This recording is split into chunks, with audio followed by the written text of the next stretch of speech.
Good morning. Genesis chapter 26. There was another famine in the land in addition to the one that had occurred in Abraham's time. And Isaac went to Abimelech, king of the Philistines, at Gerar. The Lord appeared to him and said, "Do not go down to Egypt. Live in the land that I tell you about. Stay in this land as an alien, and I will be with you and bless you.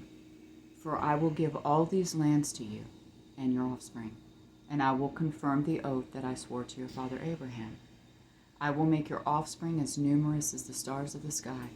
I will give your offspring all these lands, and all the nations of the earth will be blessed by your offspring, because Abraham listened to me and kept my mandate, my commands, my statutes, and my instructions." So Isaac settled in Gerar. When the men of the place asked about his wife, he said, "She is my sister." For he was afraid to say my wife, thinking the men of the place will kill me on account of Rebekah, for she is a beautiful woman. When Isaac had been there for some time, Abimelech, king of the Philistines, looked down from the window and was surprised to see Isaac caressing his wife Rebekah. Abimelech sent for Isaac and said, "So she really is your wife? How could you say she is my sister?" Isaac answered him, "Because I thought I might die on account of her." Then Abimelech said, "What have you done to us? One of the people could easily have slept with your wife, and you would have brought guilt on us." So Abimelech warned all the people, "Whoever harms this man or his wife will certainly be put to death." Isaac sowed seed in that land, and in that year he reaped 100 times what was sown. The Lord blessed him, and the man became rich and kept getting richer until he was very wealthy. He had flocks of sheep, herds of cattle, and many slaves, and the Philistines were envious of him. Philistines stopped up all the wells that his father's servants had dug in the days of his father Abraham, filling them with dirt. And Abimelech said to Isaac, "Leave us, for you are much too powerful for us." So Isaac left there, camped in the Gerar valley, and lived there. Isaac reopened the wells that had been dug in the days of his father Abraham, and that the Philistines had stopped up after Abraham died. He gave them the same names his father had given them. Then Isaac's servants dug in the valley and found a well of spring water there. But the herdsmen of Gerar quarreled with Isaac's herdsmen and said, "The water is ours."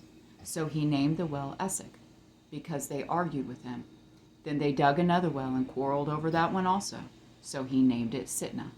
He moved from there and dug another, and they did not quarrel over it. He named it Rehoboth, and said, "For now the Lord has made space for us, and we will be fruitful in the land." From there he went up to Beersheba, and the Lord appeared to him that night and said, "I am the God of your father Abraham. Do not be afraid, for I am with you. I will bless you and multiply your offspring because of my servant Abraham." So he built an altar there, called on the name of the Lord, and pitched his tent there. Isaac's servant also dug a well there. Now Abimelech came to him from Gerar with Ahuzzath, his advisor, and Phicol, the commander of his army. Isaac said to them, "Why have you come to me? You hated me and sent me away from you."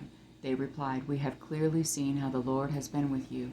We think there should be an oath between two parties, between us and you. Let us make a covenant with you.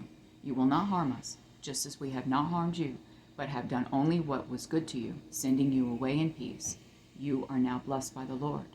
So he prepared a banquet for them, and they ate and drank. They got up early in the morning and swore an oath to each other.